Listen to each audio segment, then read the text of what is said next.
नहीं कामनी केवल काम प्रेम आशक्ति हृदय की, इससे भी बढ़कर हो सकती युग की प्रगति श्री व पथ की। नारी दुर्गा शक्ति रूप है, नहीं किसी से है वो कमतर, नहीं सहचरी है वो केवल नारी सर्जक है प्रतिपल की, नारी सर्जक है प्रतिपल की। Good afternoon sir. Very good afternoon. How are you Madhushree? और गुड अंकल, आप कैसे हैं? बहुत बढ़िया। अंकल आपकी कविता तो एज यूजुअल बहुत अच्छी है, बट आज जो है काफ़ी कंटेम्प्रेरी है। ऐसा आपको क्यों लगता है? बस सर क्योंकि आज भी मुझे ऐसे लगता है कि कहीं ना कहीं जो हम लोग का वुमेन एम्पावरमेंट है, नो डाउट वो थोड़ा मतलब अच्छा तो हुआ है, but still we are lacking a lot behind. मुझे लगता है कि काफ़ी कुछ और करना चाहिए उनमें। लेकिन मुझको ऐसा मधुश्री जी लगता है कि मैं आपसे सहमत नहीं। कारण क्या है कि इधर इस युग में, इधर इस 8-10 साल में बहुत कुछ हुआ है। चाहे उज्ज्वला स्कीम ले लीजिए, चाहे हम किसी संपत्ति की बिक्री करते हैं, संपत्ति खरीदते हैं तो बच्चों का जो प्रधानमंत्री आवास बन रहे हैं उनमें महिलाओं का जो जितनी सब चीज़ें हैं उसमें हो रहा है। इन सब चीज़ों को अगर हम छोड़ दें तो आप देखिए आज हमारी महिलाएं हवाई जहाज उड़ा रही हैं, युद्धक विमान उड़ा रही हैं। तो इन सब बातों पे बहुत कुछ हुआ है। हाँ, अभी बहुत बड़ी क्षेत्र है, यू में आस्क समथिंग मोर, लेकिन हमको लगता है कि बहुत कुछ हुआ है। हाँ जी अंकल जी, मुझे भी ऐसा लगता है कि ग्रोथ तो हुई है, बट बहुत अभी हम लोगों को आगे जाना है। बहुत सारी ऐसे फील्ड्स हैं, बहुत सारी ऐसी चीज़ें हैं जहाँ पर आज भी महिलाओं को उतना अपॉर्चुनिटी या फिर इक्वालिटी तो कहीं ना कहीं मिल रही है, बट इक्विटी नहीं है, वो फेयरनेस नहीं है। आप ये देख लीजिए, जैसे पार्लियामेंट में जाने का आरक्षण आज भी सरकार नहीं दे पाई है। तो वही ऐसे ही बहुत सारी चीज़ें हैं अंकल जी, आज इसी पे डिस्कशन करेंगे हम लोग। आप फिर बताइएगा आपका एंड में ठीक है, थैंक यू। कैसा I would like to be, हम आपके दर्शक बनते हैं। आप अपने पैनल से, बढ़िया समृद्ध पैनल आपका है, आप उनसे बातचीत करिए। हैप्पी वुमेन्स डे, और इसी अवसर पर मैं कुछ पंक्तियाँ रीड करना चाहूँगी।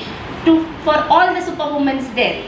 नारी तुम प्रेम हो, आस्था हो, विश्वास हो। नारी तुम प्रेम हो, आस्था हो, विश्वास हो। टूटी हुई उम्मीदों का एकमात्र आस हो। हर जान की तुम ही तो आधार हो, हर जान की तुम ही तो आधार हो। नफरत की दुनिया में मात्र तुम ही प्यार हो, बस तुम ही प्यार हो। उठो अपने अस्तित्व को संभालो, केवल एक दिन ही नहीं, हर दिन तुम्हारा है, हर दिन नारी दिवस बना लो। नारी दिवस की हार्दिक हार्दिक शुभकामनाएं। Happy women's day. आइए इसी के साथ हम चलते हैं आज के सशक्त पैनल के पास, उनसे मिलाते हैं और उनसे आजकल की जानकारियाँ लेते हैं कि हम कहाँ थे, कहाँ आए हैं और कितना सफ़र और बाकी है। आइए सबसे मिलवाते हैं। सबसे पहले मैं इंट्रोड्यूस करना चाहूँगी हमारी very known gynaecologist Dr. Alka Jain. She is a senior gynecologist at FPI with more than 25 years of experience in domains of medicine, surgery, training and development. She is a passionate social worker associated with various organizations. She works for the upliftment and creates awareness towards women's health issues, free online and offline consultations, creating awareness for cancer. She has been awarded for she has been recognized for all her contributions in the upliftment of the society. Then we have Mrs. Neelam Bakuni. She is the president of Lions Club. She has served FPI as a secretary for not less than 5 years. She is the founder of NGO very well known as Marichi Seva Trust, which deals with various social problems for underprivileged children and women. She has been awarded many times for her remarkable contribution by providing women's rights, helping in educating underprivileged children. Then we have Mrs. Anjali Agarwal, a known personality and superintendent at Rajkiya Netrahin Balika Inter College. She is associated with various NGOs to contribute in the upliftment of specially abled children and their rights. She fights for their rights and she enlightens them about their strengths to live happy and healthy life. Then we have Mrs. Supriya Pandey, a renowned educationalist, principal and in charge of Narayana Institute. Formerly, she was principal of Central Academy and owner of Emerald Academy as well. She is known for his contribution in the field of education and has been awarded as the best teacher and also the President Award for her unique philanthropy in schooling and teaching. Then we have a legendary woman with us. She in herself is an institute, as we all know, Mitashri Ghosh. She has been known for his contributions in various segments of the society to continuously bring a positive change for underprivileged people, solving their problems, giving them a new social life. She has been working as a training and development officer in FPI and is associated with multiple NGOs to bring about a positive change in the society. She has been honored with multiple awards like Women Excellence Award and Women of the Year Award, etc. Then we have someone very special from the today's generation, and she is Samruddhi Pandey. She has been very active in her school and colleges programs with respect to medical field, and right now she is pursuing bachelor in Ayurvedic. So नमस्ते सभी को and happy women's day once again. तो आज का हम लोग का programme हम लोग शुरू करते हैं और आपसे हम बेसिकली जानना चाहेंगे, एक अवेयरनेस क्रिएट करना चाहिए कि हम लोग कितना आगे बढ़े हैं और कितना रास्ता बाकी है।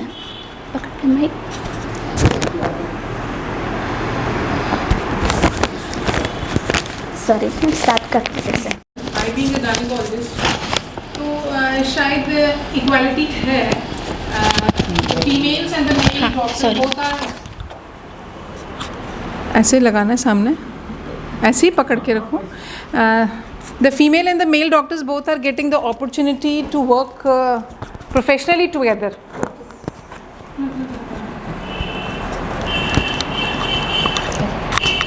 बट पर्सनली अगर आप देखिए, इक्वालिटी या इक्विटी का मतलब ये होता है कि मर्दों को और महिलाओं को, उन दोनों को हर जगह समानता मिलनी चाहिए। मैं आज तक हमेशा से ये बोलती आई हूँ कि वुमेन एम्पावरमेंट नाम की कोई चीज़ नहीं होती। आप लोगों ने घर के बाहर वुमेन को एम्पावर कर दिया, पर घर का क्या? घर में क्या हुआ? घर में क्या आप लोगों ने कोशिश करी कि अगर एक वाइफ घर के अंदर एंटर कर रही है, husband and wife both are entering the house together, लेकिन क्या होता है, वाइफ तो किचन में चली गई सीधे, या उसके पास एक सपोर्ट सिस्टम, एक हेल्पिंग हैंड भी है, तो भी उससे वो पूछ रही है क्या बना है, क्या खाना है, क्या पीना है। Where is husband? हस्बैंड अंदर आराम से बेडरूम में लेटे हैं, क्योंकि वो थक गए हैं। तो काम तो दोनों ने बराबर किया, लेकिन थका हस्बैंड और वाइफ तो भाई क्या बना है, क्या खाना है। तो ये इक्वालिटी नहीं हुई। हमने बाहर जाके कितना भी इक्वल लेवल पे काम कर लिया हो, लेकिन अगर हमने घर में वो इक्वालिटी नहीं रखी है, मेरा कहना ये है कि इस इक्वालिटी, इस एम्पावरमेंट में महिलाओं का नुकसान ही हुआ है। क्योंकि पहले महिला was only a home maker, वो घर में खाना बनाती थी सुबह। वो देखिए, होम मेकर होना भी अपने आप में एक प्रोफेशन है। कि once my friend use to say कि होम मेकर क्या है, वो प्रोफेशन है उसका। जैसे कि हस्बैंड नाराज़ हो गया फॉर एग्जांपल, तो हम वी बीइंग वर्किंग फीमेल्स ये सोचेंगे अरे ठीक है, ठीक हो जाएंगे, कोई बात नहीं, हम लोग थोड़े दिन, 2-1 दिनों में ठीक कर लेंगे। लेकिन होम मेकर्स क्या करती हैं? होम मेकर्स नहीं, अरे हस्बैंड को नाराज़ नहीं होना चाहिए। There is a difference. Husband को, क्योंकि हस्बैंड तो बॉस है। वही अगर हमारे बॉस कोई फीमेल में, क्योंकि मैं I being a gynaecologist I generally get a female boss, तो मेरे फीमेल बॉस को कभी नाराज़ नहीं होना चाहिए ना। मैं उनको हमेशा ऐसे मक्खन लगा के रखूँगी। अरे मेरी वैसे ही एक होम मेकर अपने बॉस को, सो कॉल्ड हस्बैंड को मक्खन भी लगाती है और उनका काम भी करती हैं। सुबह उनका एक काम होता है कि they are working at home, उसके बाद हस्बैंड को भेज दिया, बच्चों को भेज दिया, सबको भेज दिया, और उसके बाद उनको रेस्ट करने को मिला, फिर उन्होंने बाकी काम किया। मतलब उसके पास सिर्फ एक ही काम है। लेकिन एक वर्किंग फीमेल के पास क्या हुआ आज के सिनेरियो में? उनके पास 2 काम होता है। सुबह वो सारा काम करके घर में जाएंगी, उसके बाद they are working at the office and again she is coming back again working at her home place. तो ये इक्वालिटी नहीं हुई। हर हस्बैंड ये चाहता है कि हमें वर्किंग वाइफ चाहिए, वर्किंग, अरे शादी किसी वर्किंग फीमेल से शादी करनी है, लेकिन आपने अपने आप में क्या चेंज लाया? अगर 50% सैलरी वो ला रही है, 50% सैलरी आप ला रहे हो घर के बाहर, तो घर के अंदर भी तो आपको 50-50% काम डिवाइड करना है ना। बच्चे अकेले सिर्फ माँ के नहीं होते, क्यों माँ ही को सारे काम करने हैं। बच्चा अगर बीमार है तो माँ को ही छुट्टी लेनी है, क्यों? ये डिस्क्रिपेंसी क्यों है? ये डिस्क्रिमिनेशन क्यों है? और अगर आप कितनी भी वुमेन एम्पावरमेंट की बात कर लीजिए, अगर आपने घर में एम्पावर नहीं किया वुमेन को, तो घर से बाहर एम्पावर करना बेकार है। मैम, अब मैं आपसे पूछना चाहूँगी, जैसे कि मैम ने बताया कि है ना, नो डाउट प्रोफेशनली तो अपॉर्चुनिटीज मिल रही है, बट घर पे नहीं। और जैसे कि हमने काफ़ी आपके साथ देखा है कि आप बहुत शुरू से ही एक सोशल वर्किंग के फील्ड में रही है, तो आपका क्या ऑब्जर्वेशन रहा है पहले में और अब में? क्या आप भी सहमत है जो मैम कह रही थी कि ना, नो डाउट अपॉर्चुनिटीज तो मिलती है, बट जो इक्विटी है वो नहीं हो पा रही है कहीं ना कहीं? पहले तो मैं यहाँ उपस्थित सभी लोगों को नमन करती हूँ और महिला दिवस की हार्दिक शुभकामनाएं देती हूँ। और जो लैंगिक समानता का विषय आज रखा गया है, तो उसमें मैं ये कहना चाहूँगी कि अर्बन एरिया और रूरल एरिया में बहुत डिफरेंस है। अभी भी जो अंडर प्रिविलेज्ड वुमेन हैं, उनके ऊपर अभी भी बहुत से अत्याचार और शोषण हो रहे हैं, और वो इस काबिल नहीं है कि वो अपनी बात उठा सकें, अपनी आवाज़ बुलंद कर सकें।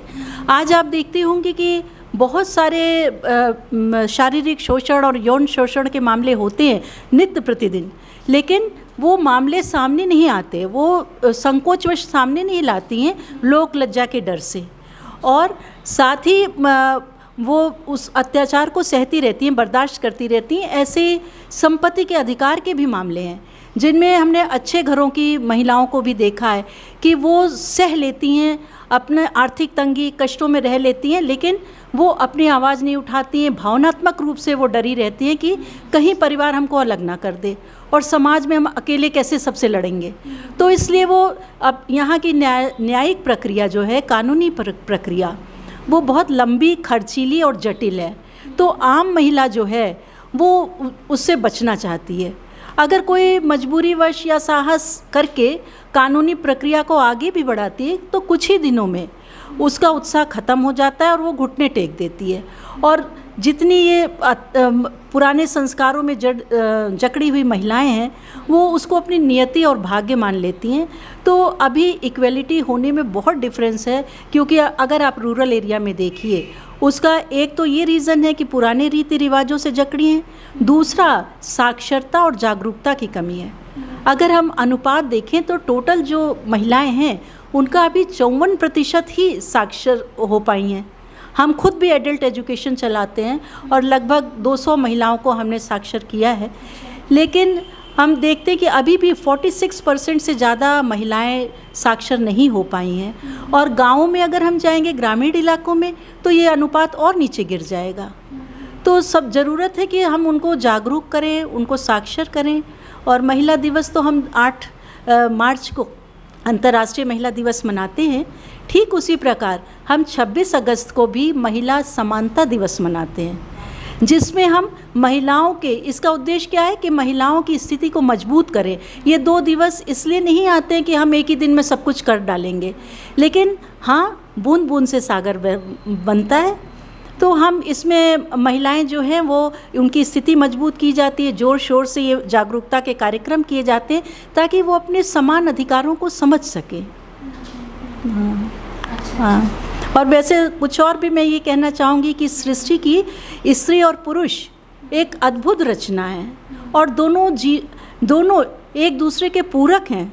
अगर आप किसी एक को कर दीजिए तो जीवन निरर्थक जैसा लगता है। तो अगर एक लिंग दूसरे पे अत्याचार करेगी, दूसरे को दबाने की कोशिश करेगी या दूसरे का शोषण करेगी, तो ये अत्याचार केवल महिला के साथ या पुरुष के साथ नहीं है, ये सृष्टि के साथ अन्याय है। और हम एक प्रगतिशील, एक उन्नतिशील, एक स्वस्थ समाज या देश का निर्माण तो दूर की बात है, हम उसकी कल्पना भी नहीं कर सकते हैं। तो अभी काफ़ी दूर है, जैसे आपने कहा बहुत से क्षेत्रों में महिलाएं आगे बढ़ चुकी हैं, राजनीति के क्षेत्र में, व्यवसाय के क्षेत्र में, तकनीकी क्षेत्र में हवाई जहाज़ भी उड़ा रही हैं। लेकिन जब हम गहनता से विचार करते हैं या तहों में जाते हैं तो हम देखते हैं बहुत कम महिलाएं हैं जो अपनी योग्यता से बढ़ पाई हैं। बाकी क्या है, परिवारवाद है उनके पीछे, उनकी जड़ों में, या फिर वो अपने मान सम्मान के साथ समझौता करती हैं। और वो एक बार नहीं होता है, कई बार उनको समझौता ऐसे करना पड़ता है। तो क्या ये महिलाओं का सशक्तिकरण है? हम नहीं मानते।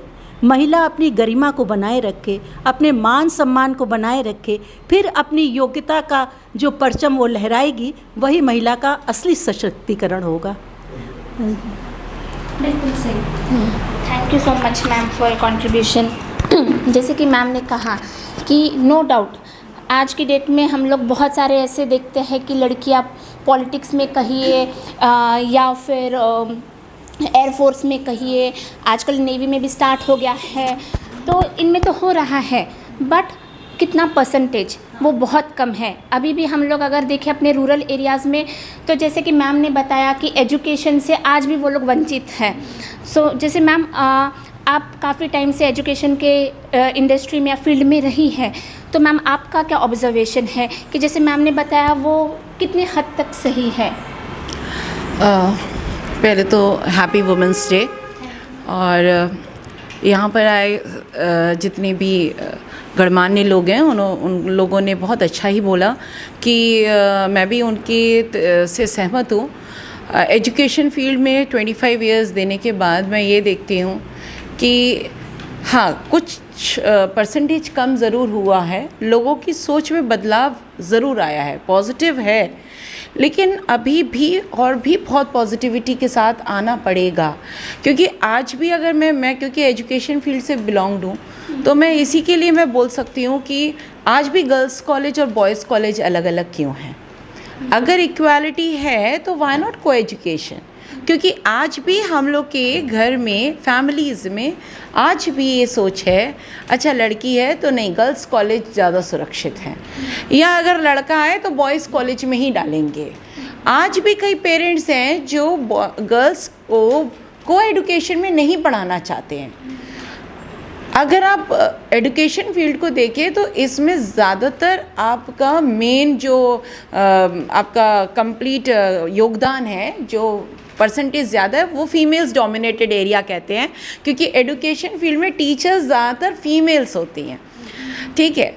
लेकिन अब आप सोचिए कि जब एक बच्चा छोटा सा आता है नर्सरी क्लास से और क्लास 12 तक, उसकी कितनी सारी टीचर्स जो होती हैं वो उनको अपना आइडल मानता है, उनके लाइकिंग्स होती हैं, बच्चों की लाइकिंग्स होती हैं। वो टीचर बहुत अच्छी है, एसएसटी की टीचर बहुत अच्छी है, मैथ्स की टीचर बहुत अच्छी है, लेकिन जैसे ही वो समाज में जाता है तो उसकी सोच ही बदल जाती है।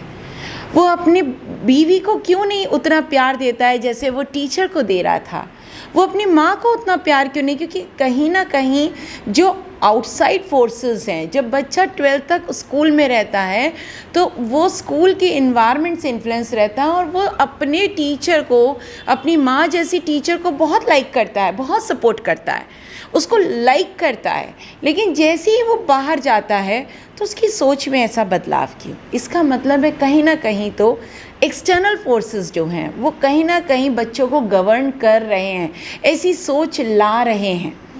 तो मेरे हिसाब से हम लोगों के पहला फैमिली, जो कि हम कहते हैं कि first school of the child, इस स्कूल में आप अगर शुरुआत से अपने बच्चों को, हर लड़के को ये सिखाएं कि बेटा every work of a house has to be done by the boy also, है ना, और हर लड़की को सिखाएं नहीं तुम्हें घर नहीं बाहर के भी सारे काम आपको करने हैं। तो जब इस तरीके की इक्वालिटी आप देंगे अपने बच्चों को, तो नेचुरल सी बात है, जब बेस रूट जिसको कहते हैं, फैमिली इज़ अ रूट, उस रूट को अगर हम बहुत अच्छे से नर्चर करेंगे ना, तो ऑटोमेटिकली वो बच्चा कभी गलत नहीं सोच सकता। और तभी वो वुमेन इक्वालिटी, खाली वुमेन के बोलने से कि गिव इक्वालिटी टू अस, नहीं, जब तक हम दोनों यानी a man and a woman both realizes the same thing, तब तक ये चीज़ नहीं आएगी। जैसे पहले भी डॉक्टर मैम ने बोला कि फैमिली में जो है वो वुमन आ रही है, काम कर रही है, लेकिन अगर उसका हस्बैंड को बचपन से उसकी माँ ने बोला होता कि आपको भी वही काम करना है, ये कोई गर्ल बॉय का नहीं है, kitchen is meant for girls and boys both, अगर ये मेंटालिटी अगर डाल दी जाती तो वो बच्चा ऑटोमेटिकली जब एक हस्बैंड बनता तो वो ज़रूर करता उस चीज़ को। तो कहीं ना कहीं फैमिली जो कि रूट है, उस रूट को सही कहते हैं ना खाद पानी देने की ज़रूरत है, बाकी ऑटोमेटिकली पेड़ बहुत अच्छा बनेगा। तो ये सोच हमारे मदर फादर जिसको कहते हैं माता पिता, इनकी सोच को चेंजेस लाना बहुत ज़रूरी है। You will feel that the society automatically will get change. फिर वो पार्लियामेंट में जितने भी बैठे होंगे बच्चे आते तो वो कहीं ना कहीं फैमिली से ही है ना, जो नेता बना वो भी उसकी जड़ भी एक परिवार है ना, चाहे वो कहीं पर भी खड़ा हुआ व्यक्ति क्यों ना हो, उसका जड़ परिवार ही है। तो मुझे ऐसा लगता है कि ये जो इक्वालिटी, ये जो वुमेन एम्पावरमेंट, ये सब बातें आ रही हैं, अगर हमारे फैमिली में इन सब चीज़ों को सही संस्कारों से उसको पोषित किया जाए तो मेरे ख्याल से हर जगह पर समाज अपने आप से सुंदर हो जाएगा और अपने आप से इक्वल हो जाएगा। Thank you. Thank you so much ma'am for the wonderful contribution. ये तो आपने बिल्कुल सही कहा, और जैसे बाकी सभी ने भी कहा कि ना नो डाउट इंटरनली ज़्यादा इम्पोर्टेंट है, एक्सटर्नल फोर्सेस तो चेंज हो ही रहे धीरे धीरे, बट वो जो चीज़ें हैं वो घर से शुरू करनी है। मुझे ना ये सब कन्वर्सेशन से मेरे कॉलेज की मैम थी, उनका स्टेटमेंट याद आ रहा है जो हमेशा सुनाती थी वो मुझे। वो कहती थी कि ना हमेशा सब लोग कहते हैं, मतलब लड़कियों को कहते हैं बेसिकली कि we can do anything that men can do, but the time has come जहाँ पर men should be saying we can do anything that women can do। है ना। सो मैम से कहा जाता है कि हम लोगों के समाज में जो स्पेशली एबल्ड जो लोग हैं उनके लिए अपॉर्चुनिटीज़ काफ़ी कम है, बट उसके बावजूद भी आप मतलब एक बहुत अच्छे पोस्ट तक पहुंची वगैरह, तो आपके क्या हर्डल्स रहे हैं और आपके हिसाब से वहाँ पे भी क्या ये जेंडर बायसनेस है या कभी आपने एक्सपीरियंस किया है? सबसे पहले तो सभी को महिला दिवस की बहुत बहुत शुभकामनाएं, और आप सभी को धन्यवाद, ख़ास तौर पे आपको कि आपने इस परिचर्चा का हिस्सा बनाया मुझे। जैसा कि सब लोग कह रहे हैं कि मतलब समानता, तो देखिए समानता केवल हाँ घर में भी होनी चाहिए, घर तो है ही, जड़ है, वो नींव है। जैसे बच्चा कुछ भी सीखता है कि स्कूल से सीखता है, तो घर हमारा एक नींव है।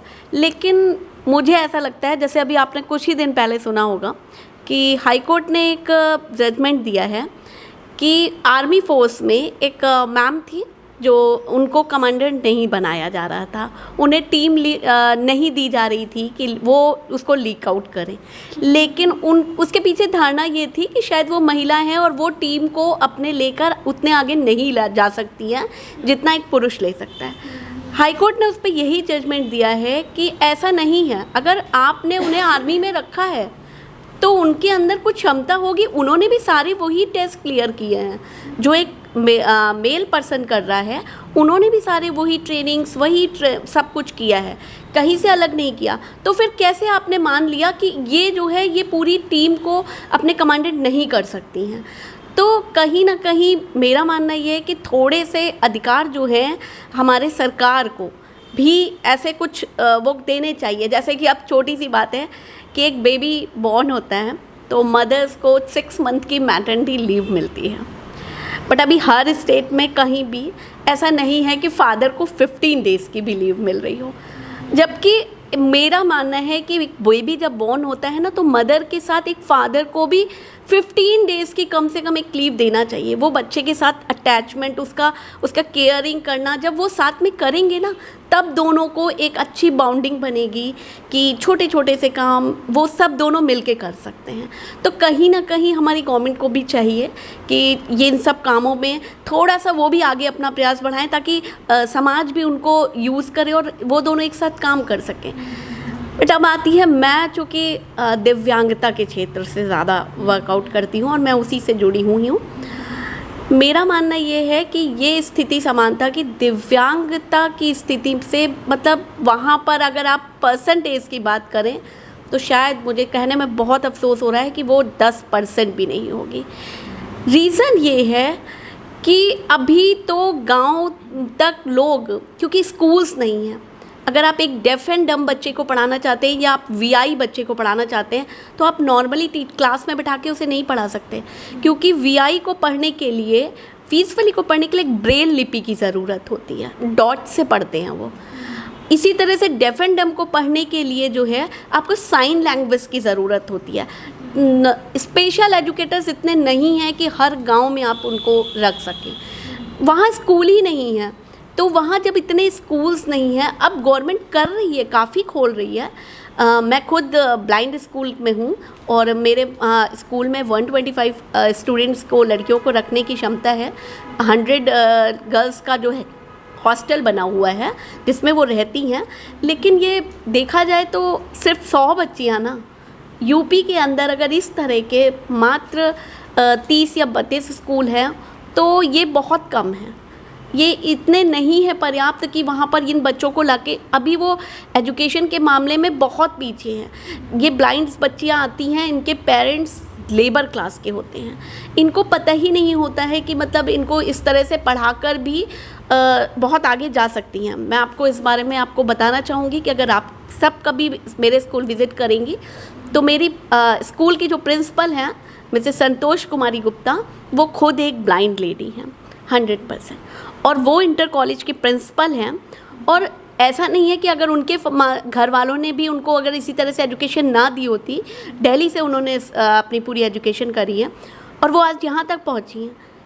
मेरा मानना ये है कि ये जो दिव्यांग वाले लोग हैं, इनके लिए अभी तो समानता की बात ही नहीं हुई है, क्योंकि अभी इनको इतनी अपॉर्चुनिटीज़ मिल ही नहीं पा रही हैं कि वो आगे आएँ और पढ़ें।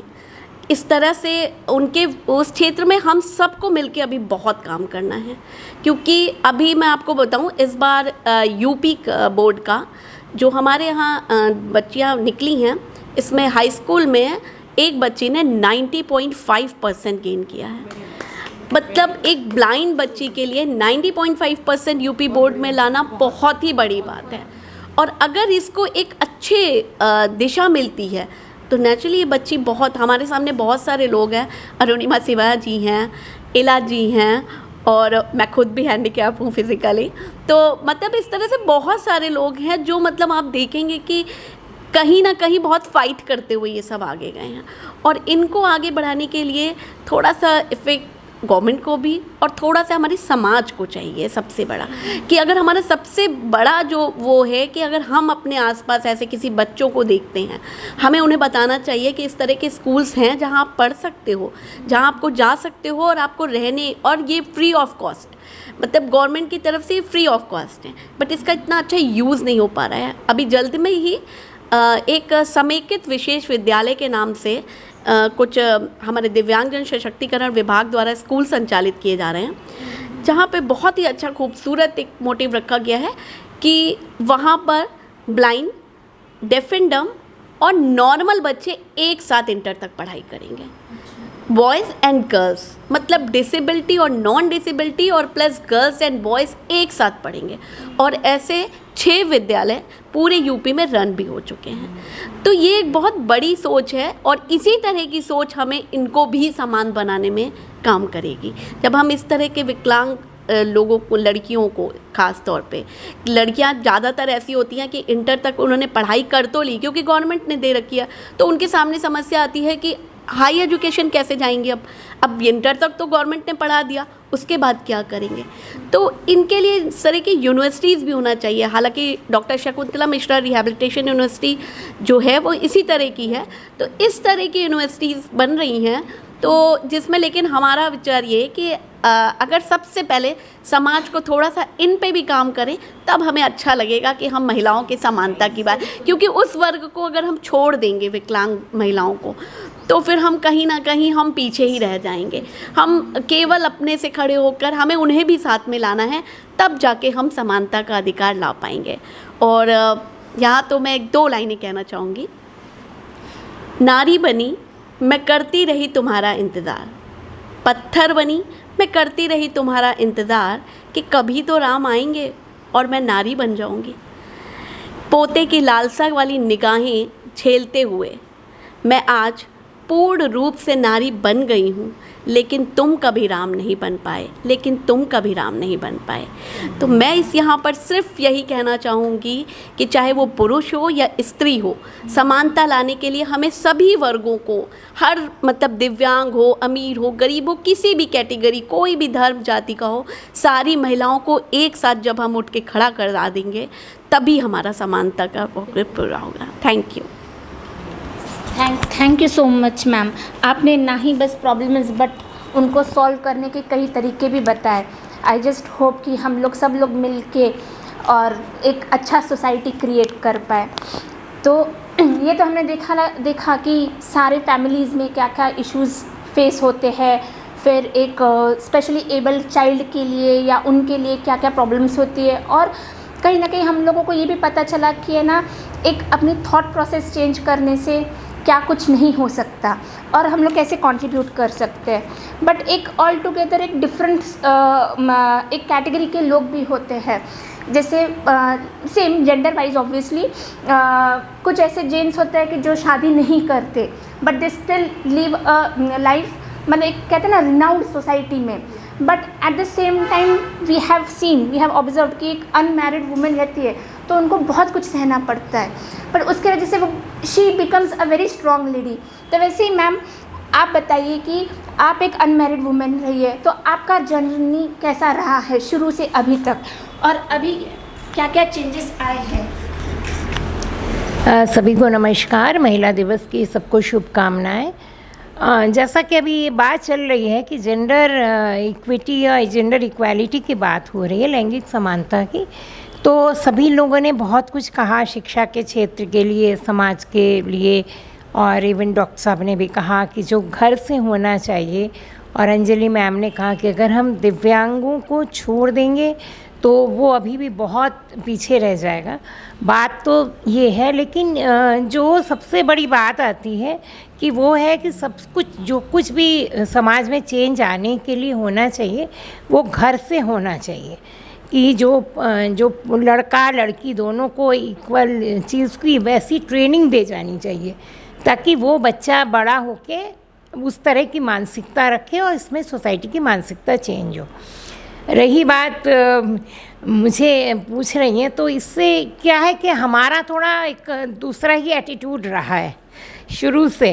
लोग क्या कहेंगे कोई फ़र्क नहीं पड़ता वाला, तो इससे ये रहता है ना कि मतलब एकदम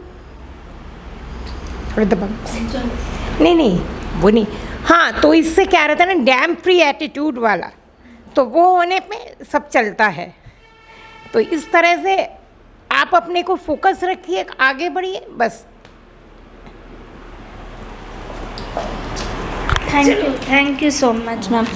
मैम आपके लिए एक line, standing alone doesn't mean she is alone, standing alone doesn't mean she is alone, it means that she is strong enough to handle things by herself. आपके लिए यही कहेंगे। सो अब मैं अपने स्पेशल गेस्ट से कुछ क्वेश्चन पूछना चाहूँगी। आपका जर्नी अभी तक, नो डाउट अभी तो बहुत कुछ देखना है, बट स्टिल अभी तक आपने क्या देखा है? आपके कुछ चैलेंजेस रहे हैं, या आपके स्कूलिंग में, कॉलेजिंग में आपको कभी ये महसूस हुआ है, ये ऐसे डिफरेंसेस कहीं दिखे हैं इक्विटी के वगैरह? जहाँ तक कि सबसे पहले तो वुमेंस डे की सबको हार्दिक शुभकामनाएं, लेकिन मैं यही कहना चाहूँगी कि आज हमारी जनरेशन में मुझे तो कभी ऐसा कोई फ़र्क नहीं लगा कि हमारी टीचर्स ने कभी हमारे और लड़कों में कभी कोई असमानता का भाव रखा है। आज मैं यही कहना चाहूँगी हमारी जनरेशन जो आगे बढ़ेगी, ये जो ग्राफ है ये बहुत तेज़ हाइक लेगा और हमें एक समान, एक अच्छा जो अपॉर्चुनिटीज़ हैं सब कुछ। सबसे ज़्यादा ये होता है कि लड़कियों ने जो अपना अंदर एक विक्टिम सोच जो होती है, चाहे वो रूरल हो चाहे वो अर्बन हो, सबकी प्रॉब्लम्स अपने हिसाब की होती हैं। ठीक है, तो हम सबसे अच्छे जज हैं कि हमें उसके सल्यूशंस हमें खुद ढूंढने होंगे। आज अगर हम रूरल एरियाज़ की बात की जाए तो औरतों ने अपने आप को ये कह दिया कि मैं विक्टिम हूँ तो मैं आगे नहीं बढ़ सकती। भाई मैं औरत हूँ, मैं कैसे बिना हस्बैंड के बिना बच्चों के रह पाऊँगी? तो ये चीज़ गलत है। हमें आज अगर औरत जो एक जननी है और हर ताले की चाबी एक औरत के पास ज़रूर होती है, तो अगर कोई इम्प्रोवाइजेशंस को कर सकता है तो वो औरत खुद ही करेगी। लेकिन यही है ना कि हम अपने आप को इतना विक्टिम मान चुके हैं कि हम ना ही आगे की सोच, हम आगे बढ़ नहीं पा रहे। हमारे सोचने का दायरा इतना कम हो चुका है कि एक फेमिनिज़म वर्ड जो इतना ट्रेंड हो गया है वो उस चीज़ को नेगेटिव ले चुके हैं सब लोग। तो मुझे ये लगता है हमें बहुत सारी चीज़ों पे सोचना चाहिए, हमें अपना दायरा बढ़ाना चाहिए सोचने का, और एक जो विल पावर है, चाहे वो अर्बन हो चाहे वो रूरल हो, हमें अंदर अपनानी चाहिए। यही एक अवेयरनेस मैं चाहूँगी अपनी सारी जितनी भी लेडीज़ जो भी हैं वो अपने अंदर एक विल पावर लाएं और सोचने का अपना क्षेत्र, अपना जो भी रेडियस है वो बढ़ाएं और आगे बढ़ें। वो खुद ही कर सकती, वो कोई और नहीं कर सकता। Thank you so much. Wonderful Samriddhi. जैसे कि कहा जाता है ना, जब है नारी में शक्ति सारी से कहा जाता है, जब है नारी में शक्ति सारी तो फिर क्यों नारी को कहे बेचारी। बिल्कुल। मुझे एक समृद्धि का पॉइंट बहुत अच्छा लगा। जैसे हम सब ने अभी देखा, डिस्कस किया internal factors, external factors, family का एक्सेप्टेंस रहना, फैमिली का फ्रीडम देना, बट उससे ज़्यादा ज़रूरी है जो समृद्धि ने बहुत इम्पोर्टेंट पॉइंट रेज़ किया कि हम लोग क्या सोचते हैं, हम लोग क्या करना चाहते हैं, एंड क्या हम लोग खुद को क्यों विक्टिम मान रहे हैं, है ना। तो इसी के साथ मैं मैम फिर से आपसे पूछना चाहूँगी कि इस पे हम लोग कैसे वो अवेयरनेस ला सकते हैं कि एक किसी का परसेप्शन, स्पेशली वुमेन्स का परसेप्शन कैसे चेंज करना चाहिए, बिकॉज आप बताइए। सबसे बड़ी बात मैं ये बोलूँगी आपको कि हर महिला से मेरी ये अपेक्षा है, सबसे पहले अपने को प्यार करना सीखिए। Once you are loving yourself तो आपको सारी दुनिया, तो आप शायद अपने हस्बैंड को भी प्यार से समझा लेंगे। फिर अगर आप अपने आप से प्यार करते हैं तो आप अपने बच्चों को भी समझा लेंगे। और मेरा अपना पर्सनल एक्सपीरियंस ये है, बिकॉज़ जब मैंने अपने आप से प्यार करना शुरू किया तो ग्रेजुअली मैंने अपने परिवार के हर सदस्य को अपनी बातें समझते हुए देखा। और जो भी जिस भी तरीके का, जैसे मैं आपको बोलती हूँ कि 50-50% घर में सबका योगदान हर केस में होना चाहिए।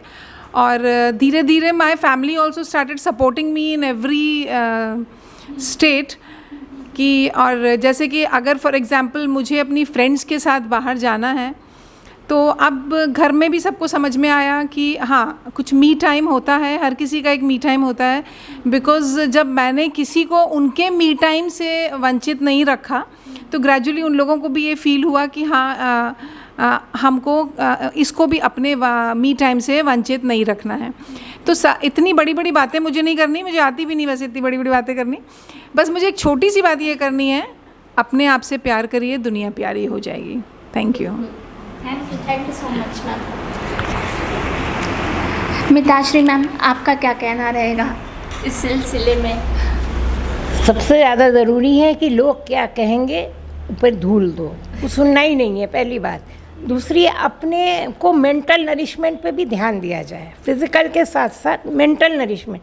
अगर आप मानसिक रूप से फोकस्ड होंगे तो आप सब कुछ कर पाएंगे। Thank you so much ma'am. जैसे कि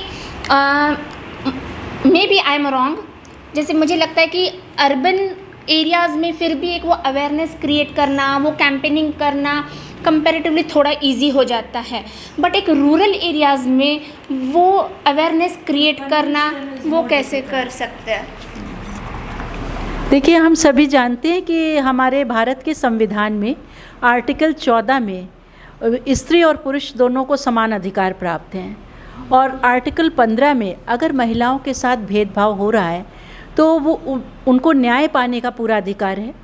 लेकिन हम इसके अलावा भी आप देखिए कि समय समय पे महिला अस्मिता और महिला मान सम्मान के लिए कानून बनाए गए हैं, लेकिन क्या ये कानून जेंडर इक्वलिटी के लिए सक्षम हैं? क्या इन कानूनों और अधिकार के बल पे कोई अकेली महिला न्यायालय का दरवाज़ा खटखटा सकती है? तो ये एक बहुत बड़ा क्वेश्चन है। और ये सब चीज़ें केवल उन महिलाओं के साथ नहीं, मैंने स्वयं पे भी झेला है कि किस तरह जब महिला अकेली होती है कैसे उसके प्रॉपर्टी पर दूसरे कब्जा करते हैं, कैसे उसको करना है। अगर वो कोर्ट में जाना चाहे तो कैसे परिवार वाले ही रोकते हैं उसको कि नहीं करो, तुम्हारी बदनामी होगी, कुछ मिलेगा नहीं। इस तरह की बहुत सी समस्याएं आती हैं। तो कई बार होता है कि परिवार से मतलब कट ना जाए, इसलिए महिला सह लेती है। और हम लोग जैसे पढ़े लिखे हैं, हम लोग खुद वुमेन को जागरूक करते हैं, तो हम लोग थोड़ा लड़ाई लड़ लेते हैं, लेकिन सब महिलाओं के लिए ये आसान नहीं है। तो मेरी एक ये गुजारिश रहेगी, जैसे पढ़ी लिखी महिलाएं हैं, ठीक है, वो अपने घर में बहुत अच्छे से रह रही हैं, लेकिन फिर भी कहीं ना कहीं आप देखिएगा कि ऊपर जाके कहीं ना कहीं उनको इनइक्वलिटी फील होती है। और इवन मैं जब फॉरेन में रही हूँ तो वहाँ पे भी कितनी महिलाएं थीं जो बहुत आपको बोल्ड और बहुत अच्छी पोस्ट पे दिखती थी, वो भी बाद में बैठ के ऐसे रोती थी कि जैसे उनके साथ कितनी इक्वलिटी हुई है, कैसे मैन ने उनको डोमिनेट किया है, और वो कई बार कितने डाइवोर्स हुए हैं, कैसे वो अकेले रह गई हैं। तो कभी कभी मुझे यही मालूम पड़ता था, जर्मनी में भी मैंने ये चीज़ पाई और यूएसए में भी। तो मुझे ऐसा लगा कि केवल भारत की महिलाएं नहीं बेचारी हैं, बाहर की भी महिलाओं की वही कंडीशन है। जो बड़ी पोस्ट पे होती हैं वो बहुत कम महिलाएं होती हैं बाहर, हिंदुस्तान में फिर भी रही हैं बड़ी बड़ी पोस्ट पे, वो जॉब करती हैं, ठीक है, उनको स्वतंत्रता है, कैसे भी कपड़े पहने कोई नहीं कहेगा, लेकिन ऊपर जाके उनको भी कहीं ना कहीं ये टॉर्चर झेलना पड़ता है। तो इसलिए एक मेरी जो भारत में और जो जितना मेरी पहुंच है मैं देखती हूँ, तो मेरी सरकार से भी एक गुजारिश रहेगी कि जैसे महिला आयोग वगैरह बना है, गवर्नमेंट वो हैं ऑर्गेनाइजेशंस, तो उसमें महिलाएं, बहुत सी महिलाएं हैं जो अपनी बात नहीं कह पाती हैं, अपना दर्द नहीं बयां कर पाती हैं। तो कोई ऐसा नॉन गवर्नमेंट ऑर्गेनाइजेशन बनाया जाए जिसमें कई बुद्धिजीवी भाग लें, भाई भी और बहनें भी, जिससे वो और प्राइवेसी मेंटेन पूरी तरह से रखी जाए, मीडिया में ना जाए बात, जिससे वो अपनी दर्द बयां कर सकें और वो उनकी हेल्प कर सकें, उनका संबल बन सकें। यही मेरा मानना है। Thank you so much ma'am, बहुत अच्छे इनपुट्स दिए आपने। आई जस्ट होप इन पे आगे हम लोग कमिंग ईयर्स में और बदलाव देखें। मैम मैं आपसे एक मतलब इसी से लिंक कंट्रीब्यूशन के लिए या सॉल्यूशन के बेसिस पर आपने पूछना चाहूँगी कि ऐसा कुछ एजुकेशन फील्ड में या स्कूल्स में ऐसे कुछ हम लोग चीज़ें कर सकते हैं कि जहाँ पर बचपन से ही हम लोग बच्चों का वो एक कहते हैं ना मेंटल थॉट प्रोसेस जो है वो हम लोग चेंज ला सकते हैं, और अगर ला सकते हैं तो वो कैसे? देखिए, ऐसे तो स्कूल में ऑलरेडी हम लोग जब कराते हैं तो कभी भी ये डिस्क्रिमिनेशन नहीं होता है। कोई भी एक्टिविटी होती है, इट्स मेंट फॉर एवरीवन, चाहे वो कोई भी बच्चा हो। तो स्कूल लेवल पर हम discrimination as such it is not at all possible, ठीक है। तो स्कूल लेवल से तो नहीं, लेकिन हाँ, जो मैंने आपको बोला है कि पेरेंट्स काउंसलिंग सबसे बहुत इम्पॉर्टेंट रोल प्ले करती है। कई बार ऐसा होता है कि पेरेंट्स जो हैं वो मना करते हैं, ये एक्टिविटी आप नहीं करेंगे स्कूल में, मेरे बच्चे को ये एक्टिविटी आप मत करवाइए, ठीक है। हाँ, SUPW के कई ऐसे वर्क्स होते हैं जिसमें हम लोग वो करते हैं, हम लोग सबको इक्वलिटी देते हैं। अगर नॉन फायर कुकिंग है, छोटे बचपन में हम लोग सिखाते हैं हर बच्चे को, चाहे वो लड़का भी है उसको भी सैंडविच बनाना सिखा रहे हैं, एक लड़की है वो भी सैंडविच बना रही है। तो लेकिन जब बच्चा बड़ा होता है तो धीरे धीरे ग्रेजुअली क्या होता है कि बच्चों के अंदर ये आता है, अरे तुम वहाँ पे खाना पकाते हो, तुम ये काम करते हो, क्या तुम्हें किचन में काम करना है, ये सब तुम्हारे लेवल का है, IAS बनो, IIT JEE करो। लड़कों को इस तरीके की सोच देते हैं फैमिली वाले, और उसको मना। तो कहीं ना कहीं parents counselling is very important. मैंने फिर एक ही बात मैं बोलूँगी कि हर चीज़ अगर आप जोड़ेंगे, चाहे वो डायरेक्टरेट बैठा है, चाहे वो एक जज बैठा है कुर्सी पर, वो सबकी जड़ें फैमिली हैं, उनकी सबकी सोच फैमिली से आई है। और हम लोग जितने भी लोग सोसाइटी में जाते हैं, देखिए जब हम लोग अपनी सोसाइटी में मूव करते हैं, आप अलग अलग बच्चों को अलग अलग वे में सोच आपने देखी होगी। आप एक टॉपिक पे बात करते हैं, यहीं पर ही हम लोग बात कर रहे हैं, तो सब अपने अपने हिसाब से अपने अपने एक्सपीरियंसेस के बेसिस पर अपनी बातों को रख रहे हैं। उसी तरीके से एक बच्चा जब स्कूल में होता है वो इक्वल है, लेकिन क्योंकि वो अलग अलग परिवारों से है, टीचर एक है, प्रिंसिपल एक है, बच्चे की जो पढ़ाई करी जा रही है, जो हम इनपुट दे रहे हैं वो भी एक है, फिर बच्चों की सोच अलग अलग, आउटपुट जब जाते हैं उन लोग समाज में बनते हैं, तो सबकी आउटपुट अलग अलग क्यों? रीज़न उसका है कि जो आपके फैमिली सबसे मेन इम्पॉर्टेंट है, वो अगर वो एक बच्चा, एक लड़का देख रहा है, उसके पापा अपनी वाइफ से कैसे बात कर रहे हैं, उसकी मम्मी से कैसे बात कर रहे हैं, अगला बच्चा तो वही कैरी करके लेके जाएगा, राइट। तो सोच समझ हर कुछ जड़ आपका परिवार है। आप अपने बच्चों को ओपनली बात करिए हर चीज़ को लेकर। अगर लड़के को शामिल किया है तो वाई नॉट गर्ल्स, अगर लड़की को शामिल किया है तो वाई नॉट बहूज़।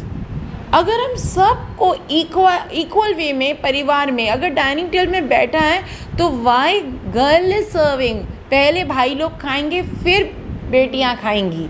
अगर इस बेटी को हर एक उसमें, अरे ये अभी तुमने ये संस्कार नहीं सीखे तो बाद में तुम जब ससुराल जाओगी तो ये होगा, ऐसा होगा, मतलब हमने तो फैमिली में ही आपको बता दिया ना कि आगे चल के आपको ये डिस्क्रिमिनेशन मिलना है। तो गर्ल तभी से ही, जो अभी समृद्धि ने बोला कि गर्ल की विल पावर तो वहीं ख़त्म हो गई, वो सोच ही नहीं सकती है इक्वालिटी के बारे में, क्योंकि हमने उसके सोच पर फैमिली में ही अंकुश लगा दिया। You can not think that you are equal. खाना भाई पहले खाएगा, भाई को रोटी गरम करके दो, वाई? क्यों? वो खुद करेगा ना। माँ अगर कहेगी बेटा तुम अपनी रोटी खुद गरम करो, बहन तुम अपना खाना तुम अपना बेटा करो, जब इस तरीके से बातें होंगी तो ऑटोमेटिकली बच्चे को लगेगा, लड़के को लगेगा कि she is girl, she is not a girl, she is equivalent to me, right. और तब बच्चे को दूसरा, जो एक न्यूक्लियर फैमिली का डोमिनेंस बहुत ज़्यादा हो रहा है। न्यूक्लियर फैमिली में एक सिंगल बॉय, ज़्यादातर तो यही कोशिश होती है हर पेरेंट्स की कि एक बॉय हो जाए, बस ख़त्म। अगर एक गर्ल हो गई तो भी वो प्रॉब्लम, क्योंकि उसने कभी लड़के के साथ जीना ही नहीं देखा, भाई के रूप में उसने जिया ही नहीं है। तो वो हमेशा, मैंने देखा एक सिंगल गर्ल चाइल्ड को भी ना बहुत ज़्यादा आप पैम्पर करके लेके चलते हो, तो वो भी अपने आप को उस रेशो में नहीं डालती है कि लड़का और लड़की दोनों बराबर है। मैंने कई ऐसी फैमिलीज़ देख रही हूँ जहाँ एक सिंगल गर्ल चाइल्ड है, वो किसी चीज़ को शेयर नहीं करती है, ओवर प्रोटेक्टिव है, और वहीं बॉय अगर अकेला है तो मेरे ख्याल से जो पहले हम लोग की जॉइंट फैमिली सिस्टम था, जो हम लोग संस्कारास देते थे हर बच्चे को, बल्कि हम, मेरे ख्याल से हम अगर पूर्वजों में टाइम में जाएं तो लड़कियों से पैर नहीं चलवाते थे, लेकिन लड़कों से चलवाते थे। एम आई राइट? कितना ऊंचा दर्जा एक लक्ष्मी को दिया जाता था। तो ऐसा नहीं है, पॉजिटिविटी के साथ अगर देखें तो हमारे पूर्वजों ने बहुत कुछ पॉजिटिव हमें दिया है, लेकिन वो सोच हम लोगों ने धीरे धीरे ऑटोमेटिकली चेंज कर दिया। तो मेरे ख्याल से स्कूल, अगर आप स्कूल की बात करेंगे, it is all equal, but family should grow with the equality. Thank you so much ma'am. Ma'am, आप कुछ कंट्रीब्यूट करना चाहेंगे कि ना हम लोग ये अवेयरनेस फैमिली के साथ कैसे स्टार्टअप कर सकते हैं? कुछ तो बताइए चला, बट एडिशनली और कुछ जैसा कि सभी लोग बोल ही रहे हैं, तो वुमेंस को सबसे पहले तो मेरे हिसाब से अपनी रेस्पेक्ट खुद को करनी चाहिए। रेस्पेक्ट नहीं करेंगे ना, क्योंकि हमें भी हर्ट होता है अगर हम किसी की बात सुन लेते हैं और बस कि अच्छा हस्बैंड ने कुछ कह दिया तो हमने 2 बात सुन ली और हमने इग्नोर करा, लेकिन हम मन में हर्ट हुए ना, तो हमें इस चीज़ को कहीं ना कहीं थोड़ा सा ये करना चाहिए कि हमें उन चीज़ों को इग्नोर नहीं करना चाहिए, हमें अपनी रिस्पेक्ट करनी चाहिए। जब हम अपनी रिस्पेक्ट करेंगे ना तो अगला हमें रिस्पेक्ट देगा। अगर हम ये कहें कि हम बातें सिर्फ बैठ के कर लेते हैं, कितने लोग होते हैं कि अगर आप अपने घर में हैं और बगल में अगर कोई हस्बैंड जो है अपनी वाइफ को पीट रहा है, तो कितने लोग सुन के भी कहते हैं दरवाज़ा बंद कर लो, क्योंकि आवाज़ आ रही है तो बंद कर लो यार, पता नहीं उनके घर का मामला है। नहीं, उनके घर का मामला नहीं है। अगर हम समानता की बात कर रहे हैं ना, तो ये हमारा भी मामला है। हम नहीं कहते कि हम जाके उनके घर लड़ने नहीं पहुंच जाएंगे, लेकिन उन महिलाओं के साथ में अगर हम खड़े होंगे, ऐसी महिलाएं जो एक लेवल को पार कर चुकी हैं, समानता की स्थिति पे आ चुकी हैं, तो जो अभी पीछे है ना, हमें उन्हें हाथ बढ़ा के आगे लाना होगा, हमें उन्हें लाना होगा। मैं एक छोटा सा उदाहरण देती हूँ। मेरे हस्बैंड बिजनेसमैन है और मैं गवर्नमेंट जॉब में हूँ, तो हम दोनों का टाइम बहुत अच्छे से चलता है। सर जैसा कि जानते भी हैं, सुबह का खाना वो बनाते हैं, शाम का मैं बनाती हूँ। सुबह की पूरी कुकिंग उनके ज़िम्मे होती है और शाम की मेरे ज़िम्मे। तो ये ऐसा नहीं है कि उनके भी फैमिली में, जैसा मैम ने कहा कि फैमिली में यही होता है। अगर मैं अपने बेटे को बोलती हूँ कि तुम डाइनिंग टेबल से प्लेटें उठाओगे सबके, तो वो उनकी दादी बोलती हैं अरे उससे क्यों उठाएंगे। वो रीज़न वो होता है कि वो पुरानी सोच है, लेकिन यहाँ हमारी सोच बदल गई है ना।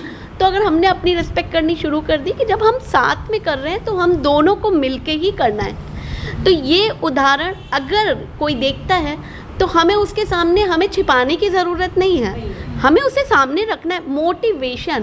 मोटिवेशन कहीं बोलने से ही सिर्फ नहीं आ जाता है, बहुत सारा मोटिवेशन हमें देखने से ही मिलता है।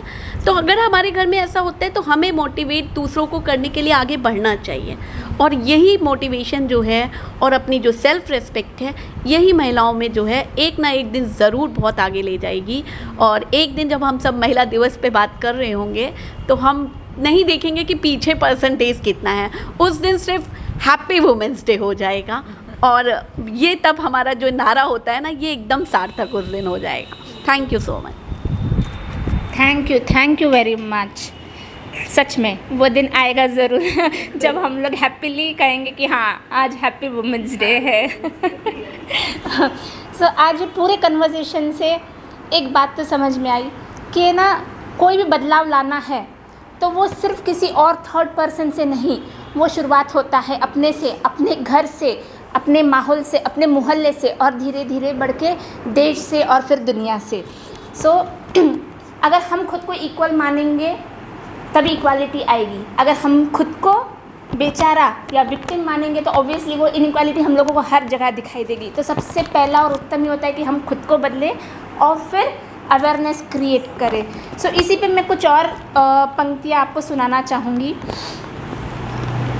ज़माने को चलो बदलते हैं, ज़माने को चलो बदलते हैं, एक नए दौर की ओर चलते हैं, एक नए दौर की ओर चलते हैं। जीवन ही कुछ के अपूर्ण है, इस बात को मानते हैं। जीवन ही कुछ के अपूर्ण है, इस बात को मानते हैं।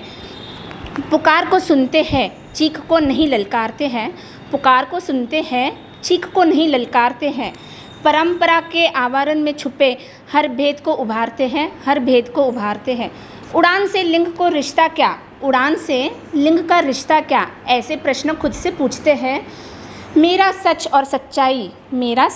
और सच्चाई के अंतर को पहचानते हैं। निरंतर समाज की सृष्टि के लिए निरंतर कदम उठाते हैं। एक श्रेष्ठ नहीं एकजुट चलो ज़माने को बदलते हैं। Happy women's day once again. Uncle, अब आप बताइए, जैसे कि हमने शुरुआत की थी कि इक्वालिटी और इक्विटी में हम कहाँ तक आए, आपने देखा ही कितने सारे इश्यूज़ और हैं, और नो डाउट हमने बेनिफिट मतलब बहुत आगे तो बढ़े ही है, बट और अब आपके पॉइंट ऑफ व्यू से सुनेंगे। Thank you Madhushree. मैं इतना पूरा कन्वर्सेशन सुन के सभी महिलाओं के, सभी विज्ञ महिलाओं के, मैं तो ये कहना चाहूँगा कि या देवी शक्ति रूपेण संस्था नमस्तस्यै नमो नमः। हम सभी लोगों का नमन करते हैं, और इस नमन करने में देखिए अनुभवों की एक विराट संपदा हमको मिली है। और वहाँ उदीयमान भविष्य के रूप में हमारी समृद्ध ने एक बात कही है कि हमें विक्टिम भाव से निकलना होगा, और अनुभवों की श्रृंखला में हमें मिला है कि बहुत कुछ परिवर्तन हुए हैं, और इस परिवर्तनों की आधारशिला भी महिला ही है। जब तक महिला अपने स्वाभिमान को जागृत नहीं करेगी, जब तक महिला अपने साथ समेकित रूप से समस्याओं के ऊपर अपने को प्राथमिकता नहीं देगी तब तक हम इन महिला दिवस के चाहे जितने कार्यक्रम बनाएं हम पीछे ही रहेंगे। मैं आपकी बात से सहमत हूं। दर्शकों, आपको दिव्यांगम चैनल का ये कार्यक्रम कैसा लगा? हमें अच्छा लगेगा कि हमारी महिला दर्शक और हमारे जो YouTube के अन्य दर्शक दिव्यांगम चैनल के हैं अपने कमेंट लिखेंगे तो हम आपके बड़े कृतज्ञ होंगे। हम सभी महिलाओं के, सभी समृद्ध पैनल को बहुत बहुत धन्यवाद कहते हैं। Thank you very much. नमस्कार।